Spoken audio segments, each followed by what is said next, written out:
शिवोत्सङ्गीशमासीनां लालयन्तीं विनायकं विद्याकल्पलताबीजं वन्दे सर्वार्थदां शिवाम्।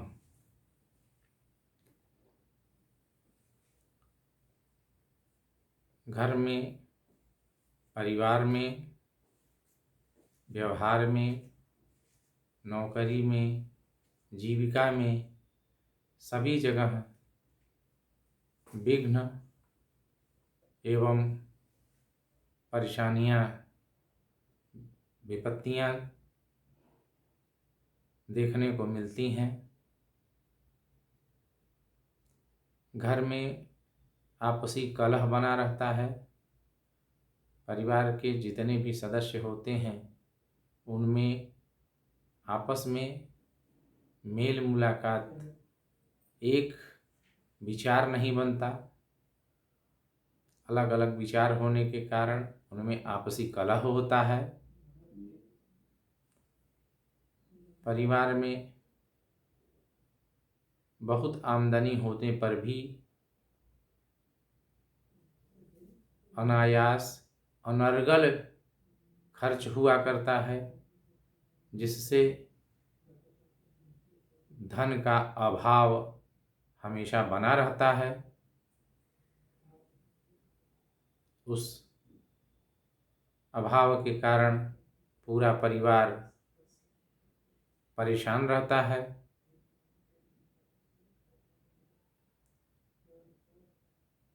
घर में बच्चे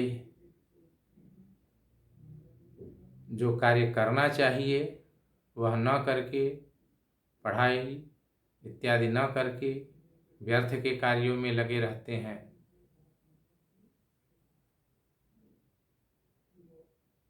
घर में संतान का अभाव रहता है।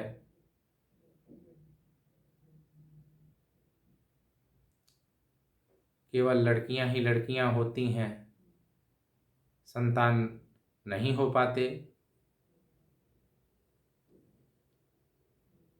व्यवहार में भी नौकरी, आमदनी में बहुत प्रकार की परेशानियां होती हैं। बहुत मेहनत करने, बहुत परिश्रम करने पर भी आवश्यकता के अनुरूप, परिश्रम के अनुरूप फल नहीं मिल पाता। जितना फल व्यक्ति परिश्रम करता है उस परिश्रम में से जितना फल मिलना चाहिए उसमें बहुत थोड़ा अंश ही फल प्राप्त हो पाता है। इन सभी का कारण सर्वाधिक रूप से घर में प्रेत दोष का होना अथवा पितृदोष का होना देखा जाता है।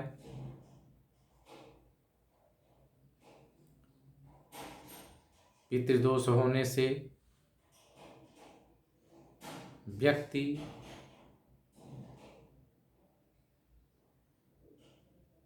उत्थान को प्राप्त नहीं कर पाता।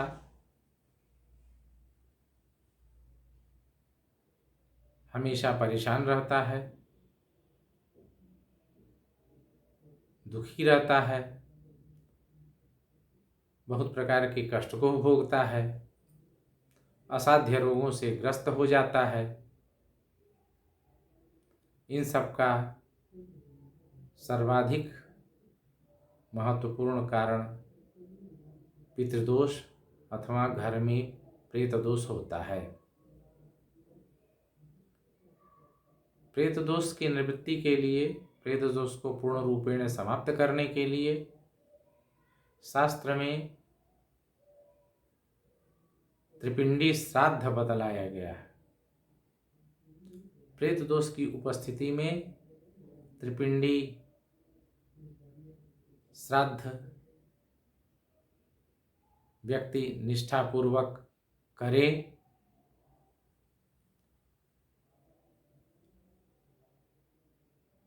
त्रिपिंडी श्राद्ध में 3 प्रकार के पिंडदानों का उपयोग किया जाता है। 3 प्रकार का पिंडदान किया जाता है। 3 पिंडों का उपयोग करने के नाते 3 पिंडों वाला श्राद्ध, जिसे संस्कृत में शुद्ध रूप से त्रिपिंडी श्राद्ध कहा जाता है, ये 3 पिंड क्रमशः 3 गुणों पर आधारित होते हैं। यह 3 गुण सृष्टि के सत्व, रज एवं तम गुणों से ग्रहण किए जाते हैं। संपूर्ण सृष्टि ही त्रिगुणात्मिका कहलाती है, 3 गुणों वाली कही जाती है। सारे जीव ही 3 गुणों वाले होते हैं। सभी जीव दुर्मरण अवस्था को प्राप्त होने के बाद पैशाचिक योनि को प्राप्त करते हैं। दुर्मरण होने के बाद उनकी और्ध्वदैहिक क्रिया विधि पूर्वक नहीं की जाती है अथवा शुद्ध रूप से नहीं की जाती है, निष्ठा से नहीं की जाती है। क्रिया यदि की भी जाए तो कहीं न कहीं दूषित हो जाने के कारण भी जीव पैशाचिक योनि को प्राप्त हो जाता है।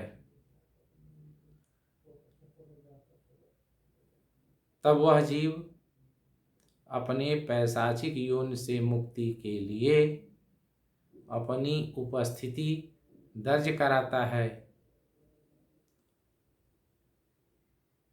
और जिस परिवार में, जिस कुल में पैशाचिक योनि, प्रेत योनि का प्रभाव होता है, वह कुल ही दूषित कहलाता है और दूषित अवस्था में केवल हानि ही होती है।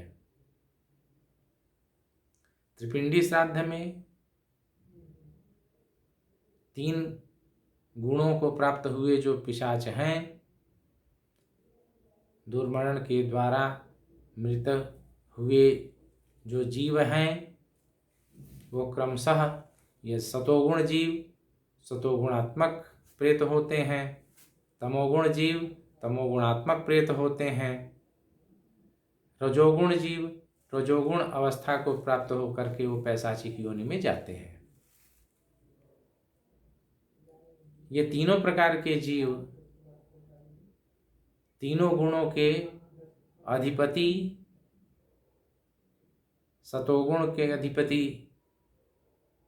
विष्णु, रजोगुण के अधिपति ब्रह्मा, तमोगुण के अधिपति रुद्र